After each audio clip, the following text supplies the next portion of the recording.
Advances in biotechnology were helping people improve their physical and mental abilities to an amazing degree.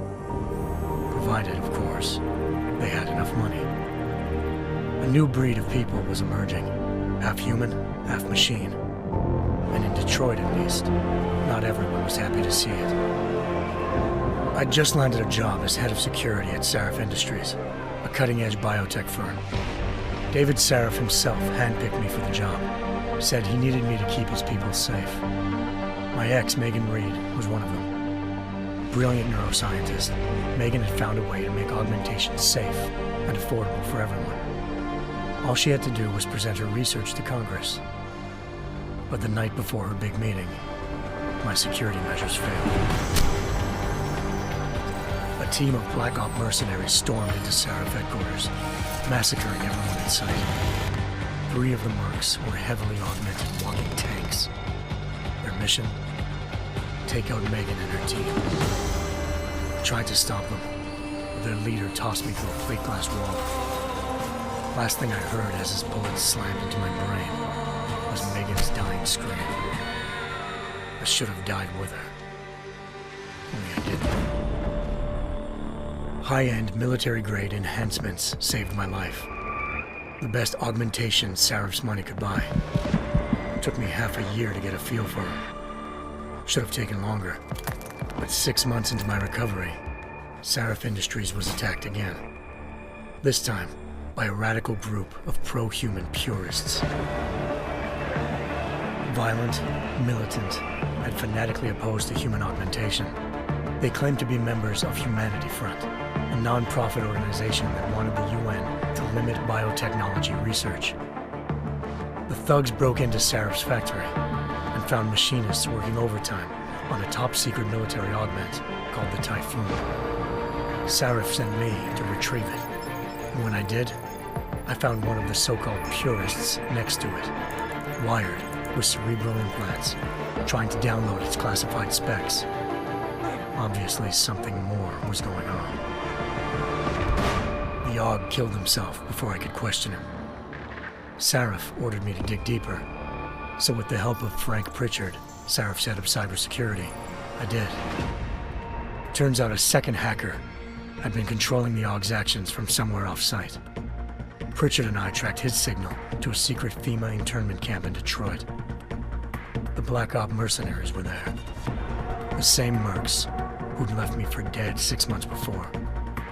Figured they'd try again when they saw me. It wasn't so easy for them this time. I took out the tank named Barrett, even got him to give me a new lead.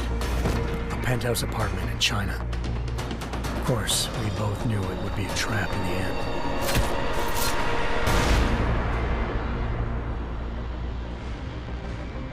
Hengsha Island, China. Home to a city so crowded, they had to build a second city on top of it. Trying to find clues in Hengsha wouldn't be easy. Lucky for me, I wasn't alone. Farida Malik, Sarif Industries' ace pilot, had lived in Hengsha before. A good person to have on your side. She knew enough about the place to get me around. Malik dropped me in the lower city, close to the penthouse Barrett had told me about.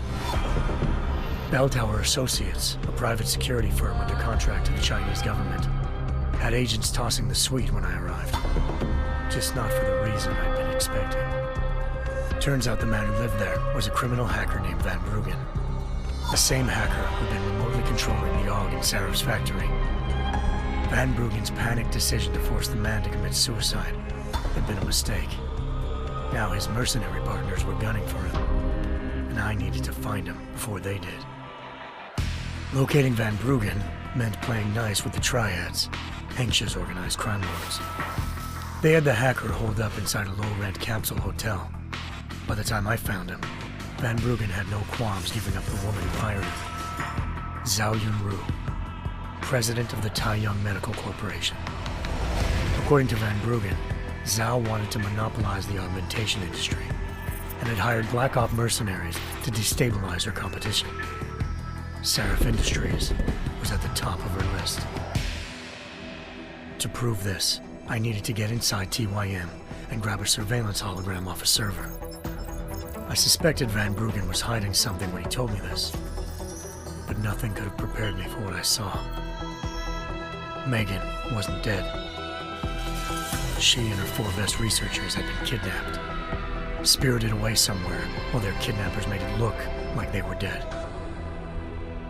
Desperate to learn more, I confronted Zhao in her penthouse. She claimed to be a pawn in a bigger plan, and hinted at a group so powerful it controlled global interests at a whim. Then she slipped into a panic room and hit the alarm, forcing me to make a very quick exit. I figured Zhao was lying, but part of her confession made sense. David Sarif had been worried about his people. So worried, he'd required all of them to have subdermal locator devices surgically implanted. The GPOs would have been broadcasting the day of the attack. But Zhao said a single call to Picus, the world's leader in global 24-hour satellite news, had turned those signals off. I needed to fly to Picus headquarters in Montreal if I wanted to learn more.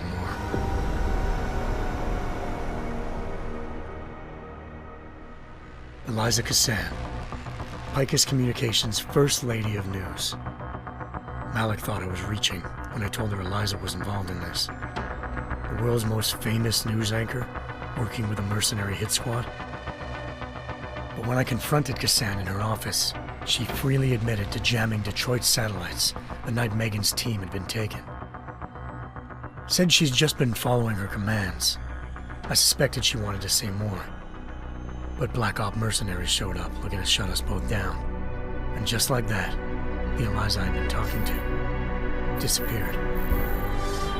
The Mercs were led by an augmented killer I'd crossed paths with twice before, Fedorova, a woman who'd made silence her best friend.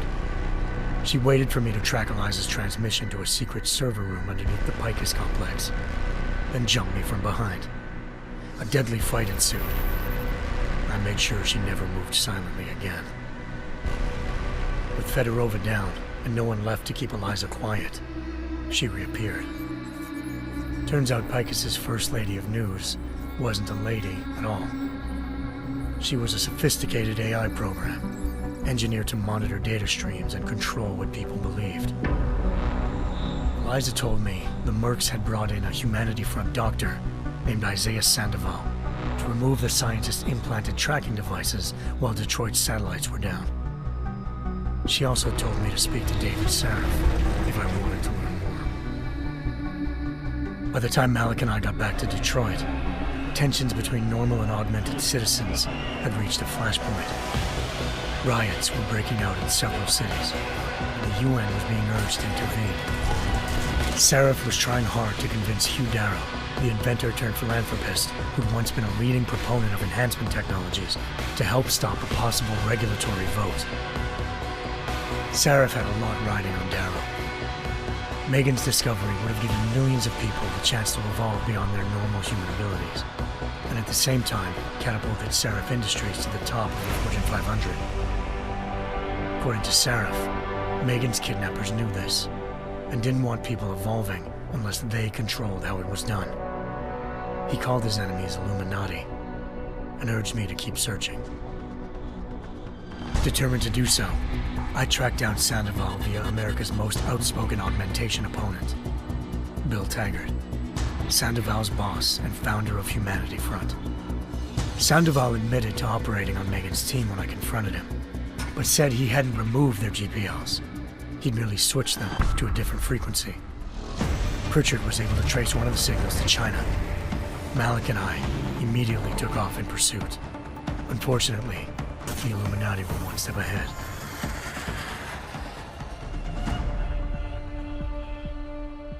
Ambushed. Shot out of the sky by Bell Tower Associates, seconds after entering Hengsha's airspace. Malik's piloting skills saved me. After a tense and bitter struggle, I escaped into Lower Hengsha. The tracking signal I was following led straight to the Triads, or more specifically, to the augmented arm of Tong Si-hung, leader of a gang of augmentation harvesters. Tong said they'd taken the arm off a corpse, which Bell Tower had left at their door, meaning at least one of Sarif's scientists was dead. Maybe not the rest of them, though. Tong pointed me to a port used for human trafficking and helped me slip aboard a bell tower ship.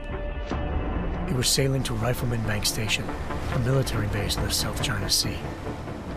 Bell Tower was holding kidnapped civilians as prisoners there, and using them to perfect the Hyron Project, a human-computer interface that left most of its test subjects dead.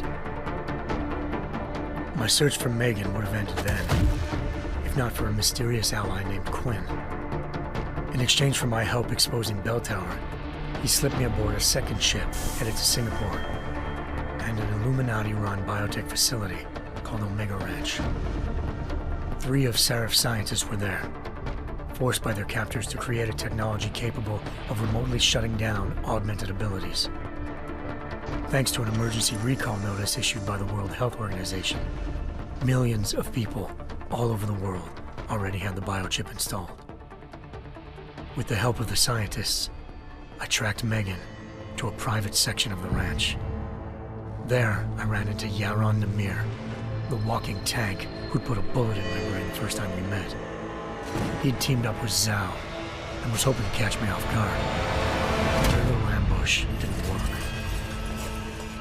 I found Megan in a suite belonging to Hugh Darrow, the billionaire philanthropist who'd Serif had called on for help. Darrow had convinced her to go along with the biochip plan by promising to sabotage the tech.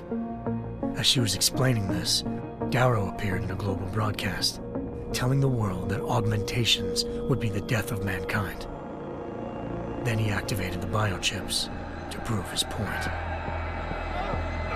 All over the world, augmented people flew into a killing frenzy. Darrow had betrayed everyone, and it was up to me to set things right. To do it, I had to reach Panchaea, a massive installation in the Arctic Ocean.